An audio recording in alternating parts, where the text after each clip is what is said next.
अऊज़ुबिल्लाहि मिनश्शैतानिर्रजीम बिस्मिल्लाहिर्रहमानिर्रहीम अस्सलामु अलैकुम वरहमतुल्लाहि वबरकातुहू। मुअज़्ज़िज़ नाज़रीन, जादू क्या है? हमारी कुछ बहनों ने हमें कॉल की, न्यूयॉर्क से कॉल आई, बॉस्टन से भी कॉल आई, इसके अलावा हमें वाशिंगटन से भी कॉल आई और वो ये पूछना चाहती हैं कि जी जादू की क्या हकीकत है। हमें लगता है हमारे ऊपर जादू हुआ हुआ है, इंसान को कैसे पता चलेगा कि आपके ऊपर जादू हुआ हुआ है या नहीं, और अगर हुआ हुआ है तो इससे बचने के लिए कौन सी दुआएं हम पढ़ सकते हैं, कुरान और हदीस से क्या चीज़ साबित है जिससे करके हम अपनी और अपने घर वालों की हिफाजत कर सकते हैं। जादू सरासर कुफ्र है, लेकिन बरहक है अल्लाह ताला की इजाज़त से हो सकता है। हमारे नबी करीम सल्लल्लाहु अलैहि वसल्लम पर भी हुआ था। अब इसकी हमारे पास डेफिनेशन क्या है, यानी हसदन और कसदन दोनों तरह से किसी भी काम, किसी काम को रोकना या कोई बंदिश लगाना। एक तो हमारे दिल में हसद हो, दूसरा हमने इरादा किया हो कि हमने इसको नुकसान पहुंचाना है। तो ये दोनों चीज़ें जब हम करते हैं तो अगले इंसान के ऊपर कोई ना कोई बंदिश का इरादा बन जाता है। इससे फिर लोग और अपनी हसद को बढ़ाकर अगले इंसान पर जादू करने की कोशिश करते हैं। अब जादू किस तरह से किया जाता है इसका तो सभी को इल्म है कि जी आमिलों के पास जाया जाता है, काले जादू वाले लोगों के पास जाया जाता है, तावीज़ात कराए जाते हैं। हमने अपने आप को बचाना कैसे है? अब लोग ये कहते हैं जी हमारे ऊपर जादू क्यों होता है। अब इसकी बुनियादी वजह तो ये है कि जी हम कुरान करीम से बहुत दूर हैं, हमारी ज़िंदगियां कुरान की तालीमात से दूर हैं, सुन्नत की तालीमात से दूर हैं। अगर हम घर में कुरान नहीं पढ़ेंगे हमारे घर में बरकत नहीं होगी, अल्लाह ताला अपनी रहमतें उठा लेगा, फरिश्ते नहीं आए जाएंगे।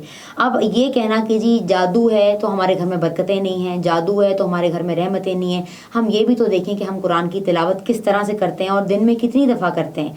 आया घर में एक दिन में एक दफ़ा कोई भी शख्स कुरान खोलता भी है या नहीं? इस चीज़ पे भी गौर करें। अपने घर का माहौल बनाएं, हम लोगों के पास मत जाएं जिनके पास काले पीले इल्म है कि जी आप हमें बताएं। और फिर ये पीर लोग हमें अपने रिश्तेदारों से लड़वाते हैं, हमें बताते हैं कि जी हमारे ऊपर जिसने जादू किया उसका नाम बे से शुरू होता है, उसका नाम जीम से शुरू होता है। हर ख़ानदान में किसी का नाम तो बे से शुरू होता है और हमें ख़ुद को भी किसी ना किसी से खटका होता है। हमें ये लगता है कि ये फ़लाना बंदा हमारी ज़िंदगी में हासिद है या हमारी खुशियों से जलता है। हमारा निशाना सीधा उस शख्स पे लगता है कि ये शख्स तो हमारे खैर ख्वाही नहीं है, ये तो चाहते ही नहीं कि हम खुश रहें। हमारे दिमाग में एक उलझन सी पैदा करते हैं ये आमिल लोग, और ऐसे लोगों के पास जाना भी कुफर है कि इनके पास क्यों जाए जब अल्लाह ताला ने हमें अपनी किताब से नवाजा है। और ये लोग हमारे प्यारों में हमारे में तफरका डालते हैं। हम अपना काम कर रहे हैं, अल्लाह ताला अपना काम कर रहे हैं, और जिन्होंने हमारे साथ हसद करना है अल्लाह उनको भी एक राह रास्त पर लेके आए, उनके हसद से हमें बचा के रखे। अब ये शुरू सिलसिला कहाँ से हुआ था? हज़रत सुलेमान अलैहिस्सलाम का किस्सा कुरान करीम में है कि जिन्नात उनके ताबे थे और इन जिन्होंने लोगों के साथ मेल जोल रखा। अब जब मेल जोल रखा तो ये जिन्नात जो थे वो शयातीन भी थे। इनमें शयातीन ने लोगों को इल्म सिखाया और बीच में तखरीब कारी की। सबसे ज़्यादा स्ट्रॉन्ग जादू वो होता है जहाँ मियाँ बीवी की तलाक वाक़ हो जाती है, और ये हमारी ज़िंदगी में बहुत सारे लोगों के साथ, हमारे ख़ुद के देखे हुए ऐसे बहुत सारे लोग हैं जो कि जादू की वजह से मियाँ बीवी का रिश्ता टूट गया और बात तलाक तक आ पहुँची और वाक़तन घर टूट गया। यानी ये इस कदर जालिम चीज़ है कि लोगों के घर बर्बाद हो जाते हैं। अब इलाज क्या है? ये कुरान करीम से हमें मिलता है। सूरह बकरा की आखिरी 2 आयात ये अपने ऊपर लाजिम कर लें, ये जादू का तोड़ हैं। इसके अलावा जिस घर में सूरह बकरा पढ़ी जाए वहाँ जादू नहीं होता है। तो ये 2.5 सिपारे जब लोगों को कहा जाता है पढ़े तो वो कहते हैं जी हमें कोई आसान काम बताए, हमें कोई तवीज़ दे दें, हमें कोई और चीज़ करने को। ये 2.5 सिपारे कौन पढ़े? आप यकीन करें जब आप घर में सूरह बकरा लगाएंगे या पढ़ेंगे, पढ़ने की तो ज़्यादा फजीलत है, अगर नहीं पढ़ा जाता आप उसको लगा लें ताकि जो जो घर में हो सबके कानों में कुरान की तिलावत की आवाज़ आए। और अगर आपके पास टाइम नहीं तो आप आखिरी 2 आयात सूरह बकरा की ज़रूर पढ़ें। बिल्कुल मुश्किल से 8-10 लाइनें हैं, इसको अपने ऊपर लाजिम कर लें कि दिन में एक दफ़ा पढ़नी है।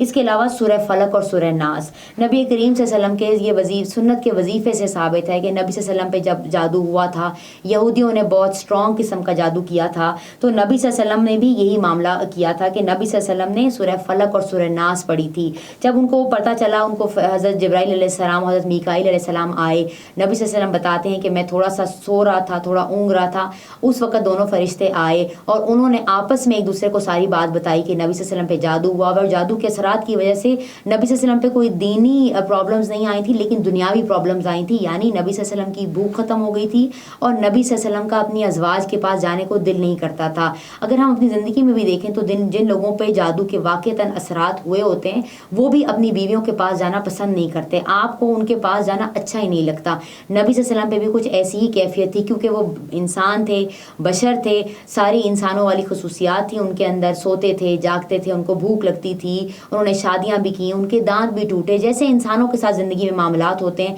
बिल्कुल वैसे ही उनके ऊपर जादू हुआ है। और जब जादू हुआ तो उसका तरीका, उसका तोड़ भी और उसकी सारी चीज़ें भी हज़रत जिब्राइल अलैहिस्सलाम ने ही उनको बताई कि फ़लानी फ़लानी जगह कोई कुआं है जो कि एक बयाबान सी जगह है। नबी सल्लल्लाहु अलैहि वसल्लम ने हज़रत अली रज़ियल्लाहु अन्हु को भेजा और वहाँ जाकर उन्होंने वाकई खुदाई की कुएँ की। उसके नीचे लकड़ी थी, लकड़ी के नीचे नबी सल्लल्लाहु अलैहि वसल्लम की एक कंघी मुबारक मिली। उस कंघी के साथ नबी सल्लल्लाहु अलैहि वसल्लम के बालों की गिरें लगी हुई थी और उसके ऊपर सुइयाँ लगी हुई थी, जिसको वो नबी सल्लल्लाहु अलैहि वसल्लम सूरह फलक और सूरह नास पढ़ते जा रहे थे और वो गिरें खोलते जा रहे थे, जिसके बाद जादू के असरात उनके ऊपर से हटते गए। और सहाबा बताते हैं कि नबी सल्लल्लाहु अलैहि वसल्लम जब वो पढ़ रहे थे तो उनका चेहरा रोशन से रोशन होता गया और खिलता गया।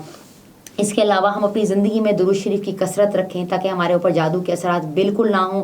अल्लाह सुब्हानहू तआला हमें इन लोगों से बचाएं जो हसद करते हैं या जो जादू की नीयत से हमें नुकसान पहुंचाना चाहते हैं। तो नाज़रीन, आज जो हमने मसला डिस्कस किया, या इस तरह का कोई और मसला आपको दरपेश हो तो आप हमें कॉल या ईमेल कर सकते हैं। हमारा ईमेल आईडी आपकी स्क्रीन पर आ रहा है, info@alhadifoundation.org। हमारी कोशिश होगी कि हम अलहादी फाउंडेशन के प्लेटफॉर्म के ज़रिए आपकी रहनुमाई कर सकें। अस्सलामु अलैकुम व रहमतुल्लाहि व बरकातुहू।